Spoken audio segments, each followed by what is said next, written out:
Hey guys, what's up? So it's been a while since I made a video and I just finished a book, so I was like, I have to tell you all about it. Here it is. So the book we're going over today is called The Slight Edge, and it's from Jeff Olson. Pretty much the way I got into this book was a friend had introduced me to a little bit of a pyramid scheme-y kind of thing. But then they recommended this book, and then she gave it to me because she had it. She was like, oh, well, you can go ahead and read it. And I was like, if you're giving me a book, of course I'm going to read it. So I did. And I took notes, so this is for y'all. So the way it starts off is he was a beach bum and then became a millionaire. And then he just uses his first whole chapter to say that.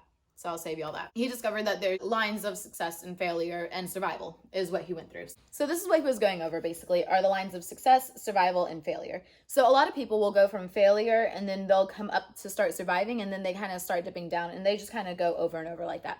What he's talking about here is creating patterns to go ahead and take you from failure to survival. And so the habits that took you from one level to another can take you to the next level, which is going to be success. So that's what he's talking about in this book.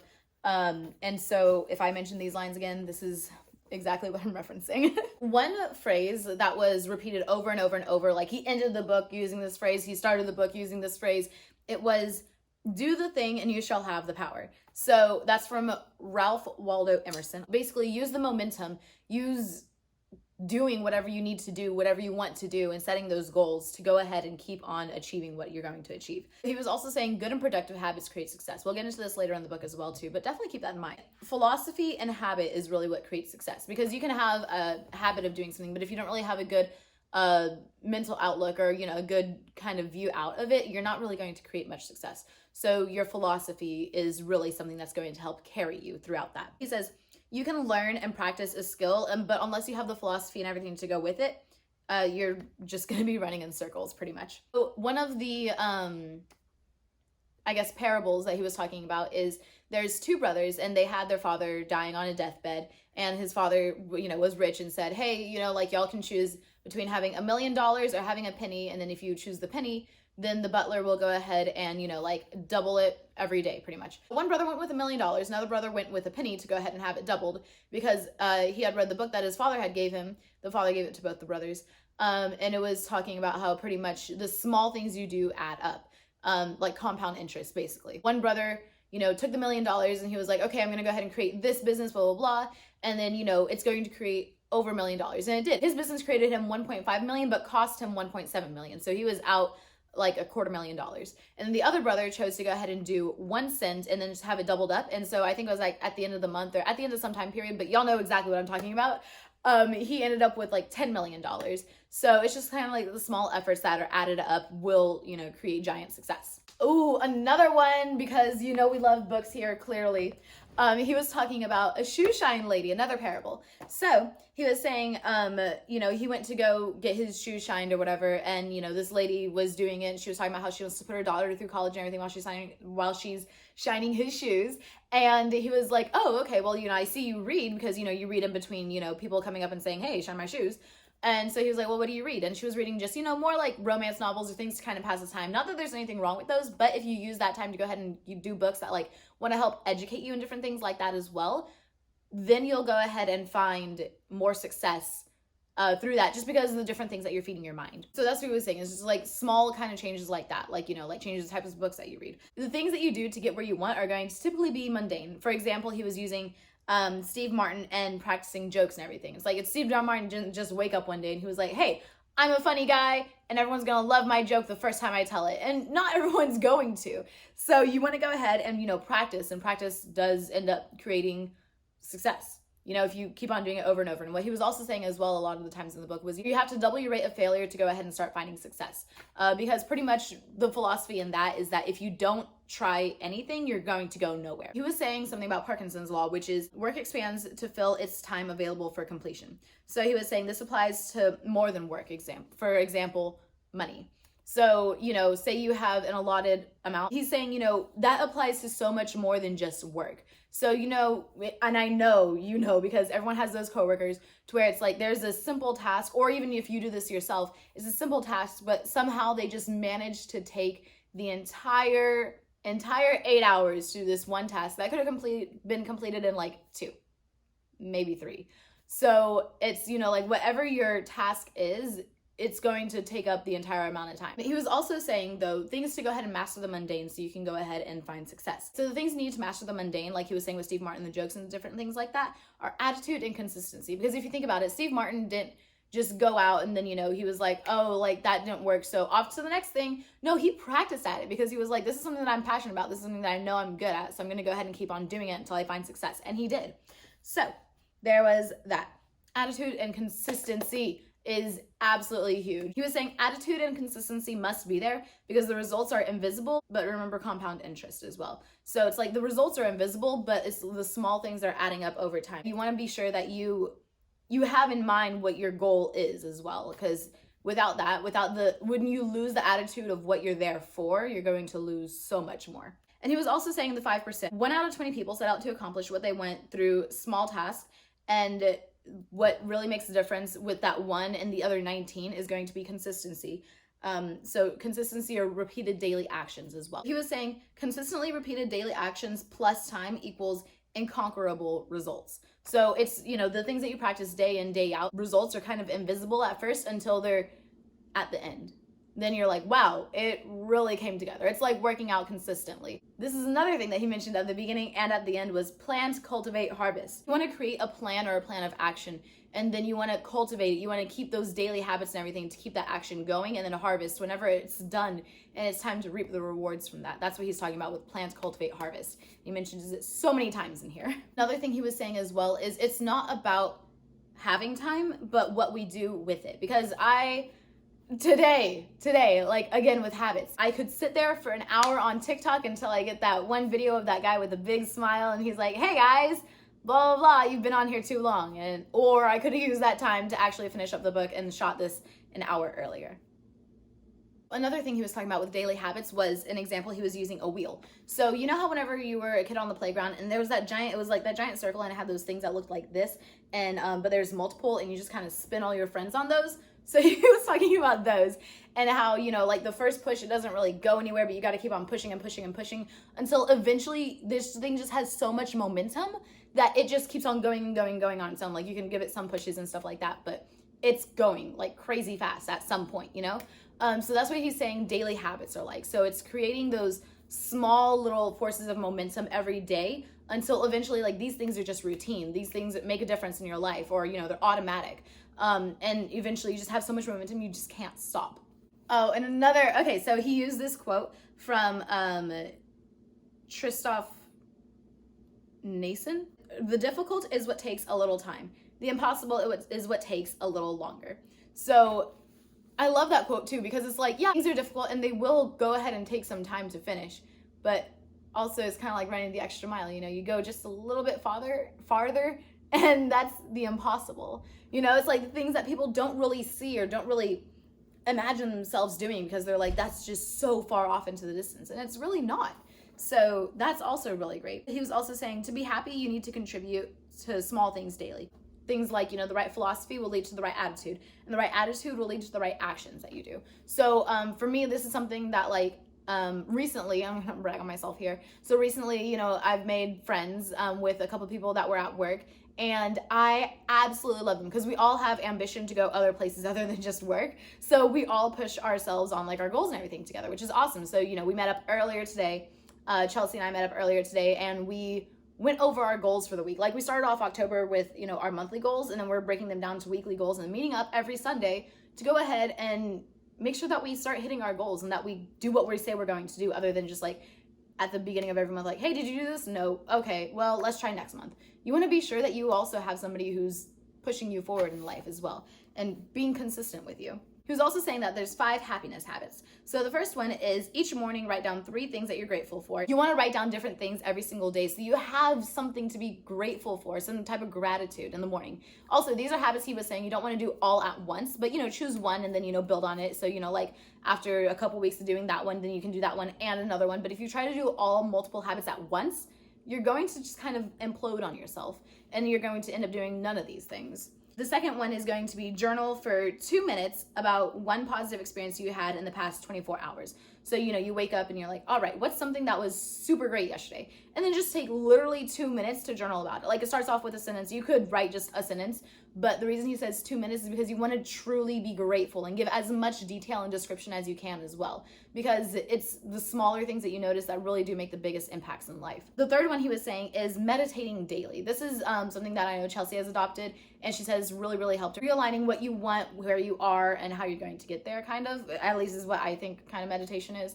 But I do want to practice meditation more. 4, do a random act of kindness over the course of each day. So, I mean, this doesn't have to be things like, you know, oh, I'm going to go feed a homeless person or anything like that. It can just be a random act of kindness, like, you know, someone mentions in the office, like, hey, you know, like, I really like M&Ms. And whenever you're at the gas station or something like that, you're like, oh, hey, there's some M&Ms. Let me go ahead and bring those to this person because they said that they like them.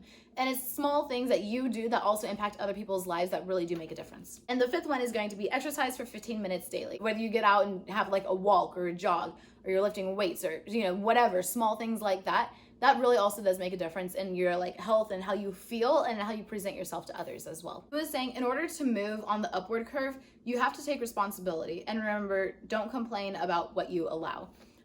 So the don't complain about what you allow is something that I kind of enforced in my life a while ago, which actually, so here's a small story. So the way I kind of learned this in my life was I remember hearing the phrase, you teach others how to treat you.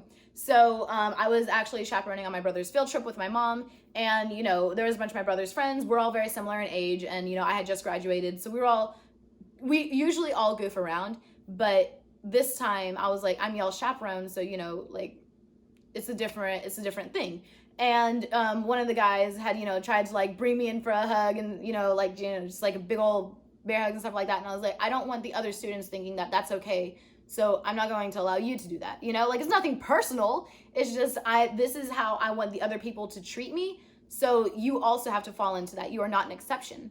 My mom didn't understand that. And so I kind of had to be like, listen, like, if I allow one person to do this, then it's okay for everybody to do this. And it's not okay for everybody to do this. So I'm not going to allow X to happen. You can't really complain about what you allow in your life, because these are things that you continue to let happen. Okay, so an exercise he was talking about was really cool. He said, take a seat and look down and think about your life for 5 minutes, then get up, walk around for a bit, and then do the same thing, but this time you look up. He was saying typically whenever you do that, you sit down, you sit there with your head down, you tend to reflect on the past, and you tend to think about things more negatively.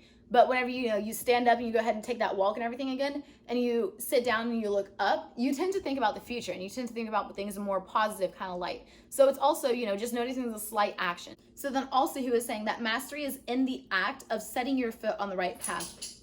Hey, Max. Not reaching its end. So, mastery is, like, I'm going to take this decision, I'm going to keep on going with it. Not, the very end result. The end result, yeah, you've mastered it.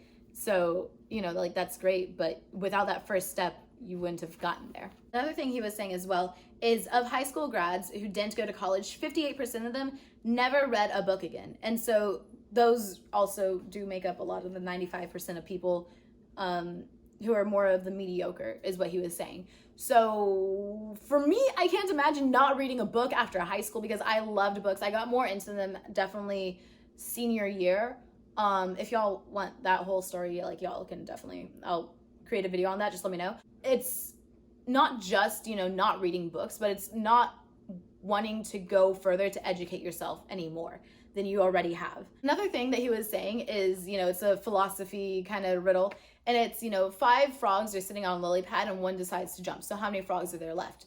There's 5, because one only just decided in his head, like, I should jump. But he never took that action. So it's the difference between, what's in your head to creating that action is what's going to make the difference, to where you're going to be that one that jumps, that one that goes for it. So far, we've seen 2 types of learning. So there's study and doing. So example with the lily pad and the frog and everything. And he said, but there's also a third one that accelerates the other 2, which is knowledge through modeling. Not only taking what you've learned, but putting it into action is what's going to create even more momentum and just accelerate you. Another thing he was saying is the law of association. So this is something that, I'll tell people and they're like, oh, like, I mean, I guess maybe that's true, but not really. is you're the combination of the 5 people that you're the closest with, that you associate with the most. They're like on your level or higher because you want to be higher. You don't want people who, like kind of bring you down. Look at the 5 people around you. Are you moving forward? Are they moving forward? Casual relationships deserve casual time, which got me. I was like, you know what? Yeah, they do. Because if it's something that's really not helping you to go further, or that you aren't helping each other with, why are you going to spend so much time on that? Sounds kind of like mean almost, but it makes sense. Why would you want to put so much time and focus and energy into something that's not accelerating you? So those are casual relationships. So they just deserve casual time. Like, whenever you're free, it's like, hey, like I have downtime a little bit, like let's hang out. Different things like that. So those are not priority relationships. The people you surround yourself with and everything, you want to create a mastermind almost. So like I was saying, so Chelsea, Bobby, and I, there's the other people that, I really clicked with. Like I said, we all want to go forward. We all want to do better in our lives. So that's what we're aiming for. That's what we're shooting for. And that's what we're doing. And we're doing these goals and everything together, which is awesome. So he was also saying there's 3 dimensions of learning. It's like a little triangle. So there's do, model, and study. You study the action and you're like, okay, I think I can do it. And you go to doing it. You're like, wow. And then you become kind of a model for it without even realizing it. Like for me with reading books, like people will just like slide into my DMs and be like, hey, what book are you reading? Or like, that's actually something that my mom's friends ask me all the time as well. They're like, oh, hey, like, what are you reading now? And I always have an answer. Because I'm always reading. So without even realizing it, sometimes you become a model to others of what you can or should do, which I think is really cool, really great. And you don't even realize it because it just happens slowly, and then that's what you're known for. Don't be afraid of going slowly, only be afraid of going still. So for example, the tortoise and the hare went and he took a break, went and took a break, went and took a break. And because he wasn't consistent with it, the other guy ended up passing him, even though it was, even like you can start at the same rate, but you're just not gonna, so you want to be sure that you're consistent no matter how slow you may go. He was saying what you want to do and everything is almost like your chariot, like that's what's carrying you, right? And there's 4 forces or horses that are pulling your chariot. The first one is the power of momentum. So slow and steady wins the race. You want to be consistent with your things. The second one is going to be the power of completion. And so the power of completion, like, setting a goal, you're using that momentum to go ahead and set your goal. And once you do, you're complete and you're like, yes, like a gold star. And so then the second one is going to be the power of the third one is going to be the power of reflection. So this one is, he said, is doing things won't create your success, but doing the right things will. So reflection. So you want to make sure that you're productive, not busy. And the fourth one is going to be the power of celebration. This is an example that came to my mind was whenever you were little and, you got 100 on a spelling test, so your parents put it on the fridge and you're just like, wow, yeah, I got 100. And you see that and you think, I've gotten 100 on that before, I can do it again. This is something that we're celebrating because I'm so smart, these are different things that we're celebrating, and you want to celebrate your small victories. He quoted Ken Blanchard saying, people who feel good about themselves produce good results. So you want to keep your right choices and everything on display. You want to keep that out there for people to see because you're going to see it as well. And you're going to be like, yeah, that's right. I did do that. And you want to be proud of yourself, but not have pride, Another chain to follow as well is going to be act creates habit, which creates character, which creates destiny. Saying we need to create positive, intentional habits. So these are different things in your life that's like, you want to go ahead and start being successful. You want to start surrounding yourself with people who want success or who have success, or who have just the different things that you desire as well, so you can help push each other forward. These are the habits that you're creating by the people you're surrounding yourself with. Philosophy creates attitude, which creates action, which creates results, which creates your life, which is so true. Like even in the Bible, it says, like guard your heart because from it, everything flows. Whatever you truly believe, your philosophy, your, outcome of where you belong in life and different things like that, that's what you're going to get. And it all starts with you and the way you think. You have to think of habits as almost like steel cables holding up a bridge. Like think of the Golden Gate Bridge or something like that. Would that thing be standing if those little steel cables just like all snapped? No, we've seen movies where all those cables snap and the bridge just straight into the water. Like that, you don't want that. You want your habits to be steel cables. You want them to be so absolutely solid. And he was saying that there's 7 productive habits. So the first one is to show up and actually do what you're there for. There's a phrase we've all heard, it's show up and you're halfway there, or something like that. And that's so true. I mean, most people don't even take that step. I mean, I'm a recruiter right now for a company, and there's so many people, you know, like I book their interviews. They don't even show up to the interview. You asked for this job and you're not going to show up to the interview. How do you expect to get it? You know? So showing up is literally half the success right there. The second one is to go ahead and be consistent. Okay, so this is a really good quote that they said from Tom Seaver, a baseball guy. Don't dwell on the numbers. Just go for consistency and your numbers are going to be there. It's kind of like the law of averages, which if y'all don't know what that is, I can always make a video on that as well. Let me know if you want that in the comments. So he was saying the third one is to have a positive outlook as well. So you want to see opportunities, not problems. If there's a problem, which like for me, it's like, what's my problem? Procrastination. I'll tell you that right now. So it's like, okay, is that a problem, or can I see an opportunity to go ahead and create a new habit? And that's where you want to be. You also want to go ahead and be sure that you give yourself positive self-talk. You know, look in the mirror and be like, damn, yes, I'm succeeding in life, and like this is what I get for it. You know, like you wanna give yourself positive self-talk, because if you're talking down to yourself, you don't really even want to be around yourself at that point. The fourth one is to be committed for the long haul. So again, plant, cultivate, harvest. They used a quote from John Leonard saying, it takes a long time to grow an old friend. Sow the seeds of what you want, and so then these cultivate into the habits, and then you harvest and you just reap the benefits from them because you're doing so great. The fifth productive habit is going to be cultivate a burning desire backed by faith. Just wanting something isn't going to cut it. So you have to have like a burning desire for what you truly want. For me, it's just a giant apartment in a city. It's actually a giant apartment in New York, and I've seen it on Architectural Diet before, and I've seen it on Pinterest, and like I am there in the future. So, and also, well, we could talk about how the present, past, and future are non-linear things, which I absolutely love, because I know that I'm there. Like, that's 100% guarantee it's me. We could talk about my future later, but it's amazing. I'm just gonna tell you all that. So you want to believe these things to your core, that this is who you are, this is what you deserve, and this is where you're going to be in life.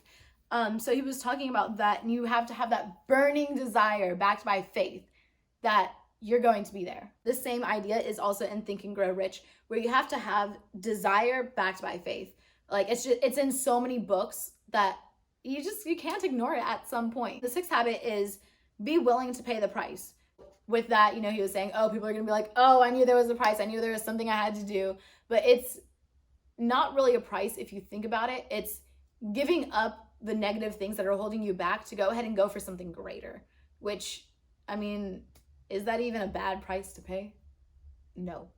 I'll just answer that for you. It's not a bad price to pay to succeed in life, to go further and get what you want. The final habit, the seventh one, is going to be practice slight edge integrity. So what you do when nobody's watching. So, you know, we've all seen those posters in, you know, teachers' classrooms or whatever, and it's like, your character is who you are when no one's watching. But that's completely true, and that's going to build who you are throughout your entire life, is what you do when no one's watching. For me, I could spend hours on TikTok, or I could spend hours reading, and that's going to create a difference in my life, regardless of who's seeing that or not. So you want to be sure that what you're doing in your own time is productive, not busy. You want to be sure that what you're doing is creating positive impact in your life. Then he was saying that there's 3 steps to achieve your dreams. So you go from thought, from, you know, like belief, into organizing the ideas into plans, and then making those plans a reality by doing them. With Chelsea and I, it was, you know, like, hey, this is kind of what I want to do this month. It just started off as a thought, you know, like we had separate thoughts of what different things that we wanted to do. There's some things that are similar, so we're helping each other on those. And you have to start with that thought, and you want to write it out as well. And you organize those thoughts into ideas and make them into plans so that they're more structured to it. And then achieving that as well. And you celebrate your victories. You celebrate completing things, the habit of the power of completion, you know, the habit of celebration. So it's those small things that you do, but it all starts off as a thought in your head. These steps to achieve your dreams and everything, you start by writing it down.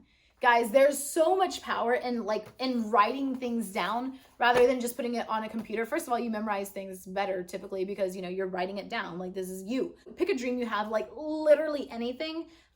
And just make sure as well that you deeply, deeply in your soul desire and want that. And write that shit down. Details. With that, all you do is just 2 simple things to make it more concrete. What is your dream, and when are you going to accomplish it? Setting goals for yourself so that you make sure you're not in the same place as you were a year ago or anything like that. You know, you want to be sure that you're moving forward. Make it extremely, extremely specific and set a deadline, because if you don't set your deadline, you're not going to achieve it typically. You can be like, oh, like 5 years from now, this is kind of where I want to be. And, you know, like for me, it's like, that's how I was whenever I was like 15. And then by the time I was 20, I was like, yeah, those things have definitely changed. But if I wrote those down, I probably would have achieved them. With, you know, writing down your goals and everything, you want to look at that daily, at least 2 times a day. He calls it creating an auto suggestion almost in your head, because these are things that, you know, you're like, okay, like this is what I want, kind of, but you want to be sure that you see that at least 2 times a day. So your brain's like, yeah, this is what you want. This is what you want. This is what you want. And your brain is actually insane, but your brain will give you exactly the life you want to live, which is really crazy, really mind-boggling, but you have to see those. You have to see those goals, and you will end up achieving it, which is so awesome.